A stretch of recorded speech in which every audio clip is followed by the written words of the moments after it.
Good morning, doctor. This is our group member, Lo Kun Wai, Chong Yu Sheng, me, myself, Lok Jun Heng, Tan Chi Peng, Ng Rui De, and Teh Ziyuan. Before we begin, let's establish a common understanding of workplace fraud.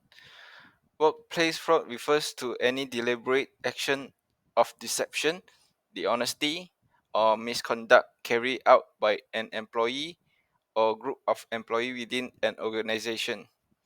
The objective is usually to gain personal benefits or advantage while causing harm to the organization, its stakeholder, or fellow employee. Organization must comprehend the various forms of fraud that can take place in the workplace and have efficient prevention and detection measure in place. In this literature review, we will divide into two slides. The first slide will be explaining the first two fraud that gained during review. There are total of four fraud, which is occupational fraud, cyber fraud, procurement fraud, and financial statement fraud. Well, let's together look at the first point on this slide. Occupational fraud is defined by Association of Certified Fraud Examiners (ACFE) as fraudulent action carried out by employee against their employer. Next is cyber fraud. Cyber fraud has grown to be a major concern of organizations as a result of growing reliance on technology in the workplace. Cyber fraud involves engaging in fraudulent behavior using digital tools and methods. This may involve ransomware attacks, identity theft, phishing scam, and data breach. This slide will be explaining other two of the point of fraud. Procurement fraud may entail accepting bribes from vendor, generating supplier or invoice, or working together with supplier to inflate prices. Fraudulent procurement practice can cost business money and result in insufficient product or service. Next is financial statement fraud. Entails purposefully misrepresenting financial data in order to deceive regulators, creditor, or investor to give a false impression of the organization finance performance. This may involve in generating revenue, understanding expenses, or manipulating financial ratios. Hello, doctor. My name is Lok Jun Heng. My battery number is AP210472. Now, I will proceed to the part about the types of the workplace fraud. This is our group topic, and we are listing out four types of debt, which is theft of the cash, phishing, the e-commerce fraud, and also the health insurance fraud. Hello, doctor. My name is Lok Jun Heng, and my battery number is AP210472. Now I'll proceed to the part regarding the theft of the cash. This is also one of the types of the workplace fraud. In this slide, I will show you what is the method that result the theft of the cash happen. The first one is the skimming. The definition of the skimming is one of the person will takes the money without recording the transaction. For example, a cashier will taking the money from the customer purchasing and they did not record the transaction into the register part. This will outcome the theft of the cash happen. The second one is return fraud. The return fraud is showing the collaboration between one person with another person. And the person will return the goods and another person will give the refund for that. And this will also come up the theft of the cash happen. Right. The last one is the outright theft.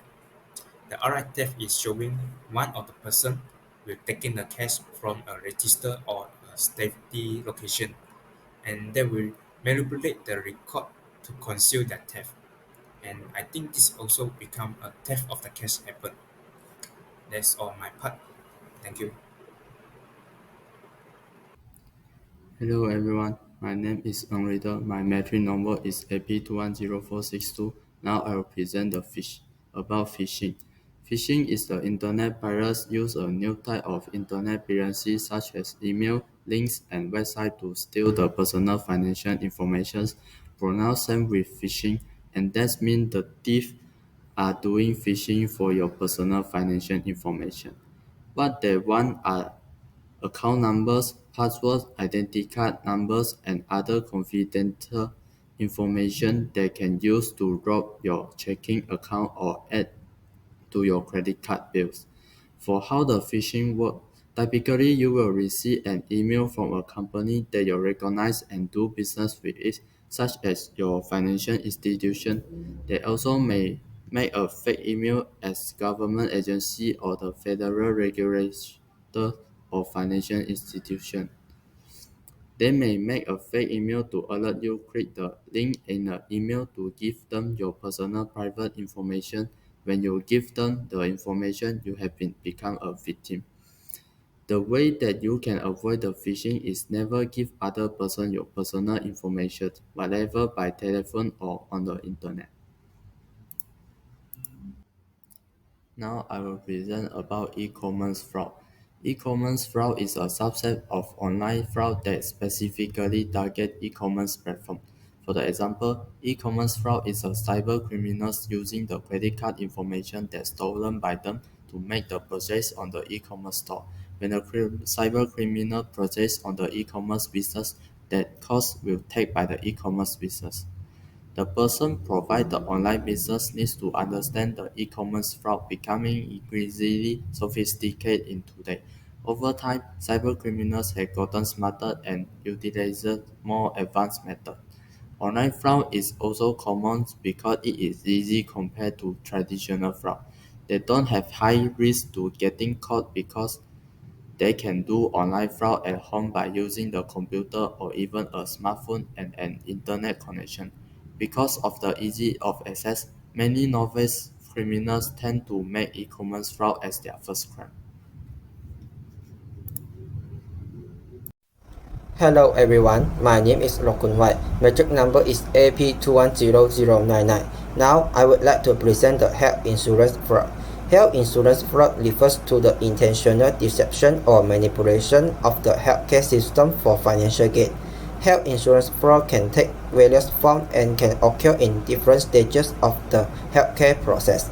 False billing is a common form of health insurance fraud where healthcare providers submit fraudulent claims for services that were never rendered or were medically unnecessary. By engaging in false billing, providers aim to secure higher reimbursement from insurance companies.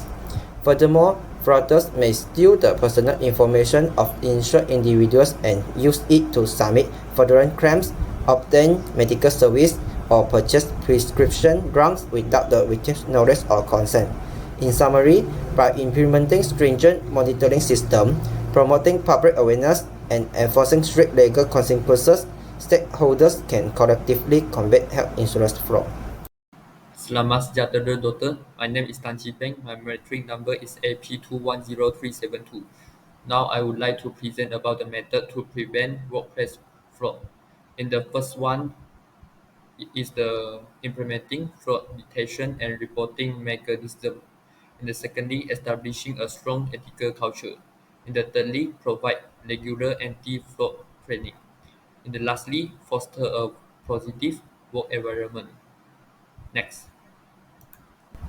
For the first method to prevent workplace fraud, it is implementing fraud detections and reporting mechanisms, establishing reliable system for the detections and reporting of fraudulent activities is essential for preventing and identifying fraudulent acts.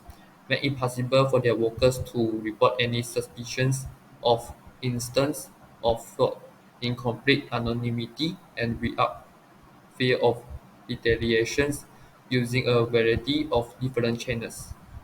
Next. For the second method to prevent workplace fraud is establishing a strong ethical culture. It is important for business to adopt a code of ethics that lays out in precise detail the expected behaviors, beliefs, and ethical standards. A culture in which fraudulent acts are less likely to occur can be contributed to by actively promoting open communications, delivering ethics training, and recognizing and rewarding ethical behavior. Hi, my name is Dan Yuan, number metric AB210138. Now I'm going to present the third method, which is provider regular anti-fraud training. Regular anti-fraud training is a critical component of preventing workplace fraud. The first one is conduct training seminar for workers to educate them on the many sorts of fraudulent activity that may occur in the workplace, as well as how to recognize and report such activity. Make sure that workers are aware of the repercussions that come with participating in fraudulent activity. Besides that, company can develop comprehensive training material, make training material that address a broader area of fraud prevent related subject, recognizing red flags, comprehending various fraud techniques, make moral decisions using reporting channel, and understand the effect of fraud are some crucial topic to the consensus on. By providing regular anti-fraud training, organizations can empower employees with their knowledge and tools to recognize and prevent fraudulent activity. It strengthens an integrity-centered culture, increase awareness of possibility hazard, and give staff members the knowledge and ability to safeguard the property and good name of the company. Okay, the last method is foster a positive working environment. Fostering a positive working environment is crucial for preventing workplace fraud. Promote a positive working environment that emphasizes integrity, trust, and respect.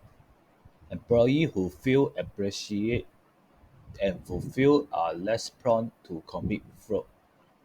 To promote a positive work environment, companies can encourage open communication, foster a working environment where open and honest communication is valued, encourage staff members to voice their issue, truth, and idea without worrying and consequence.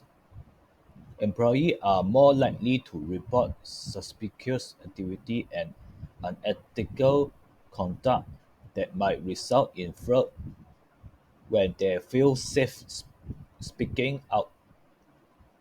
Besides that, companies can also promote a teamwork and collaboration, encourage cooperation and team working among workers.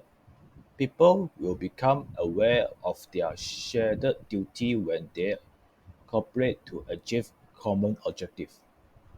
Employees that feeling a Employees that feel a feeling of devotion to their teams and company may not engage in dishonest activity as a result of this shared responsibility. Employee loyalty, engagement, and moral conduct are all encouraged by a great work environment. Employees are less likely to participate in fraudulent action that might hurt the business when they feel respected, supported, and empowered. That's all for me. Thank you. In conclusion, workplace fraud is a serious issue that demands our attention. By increasing awareness, implementing preventive measures, and fostering a culture of integrity, we can protect our organization and create a trustworthy work environment. Together, let's stand against workplace fraud and ensure a brighter future for all. Thank you.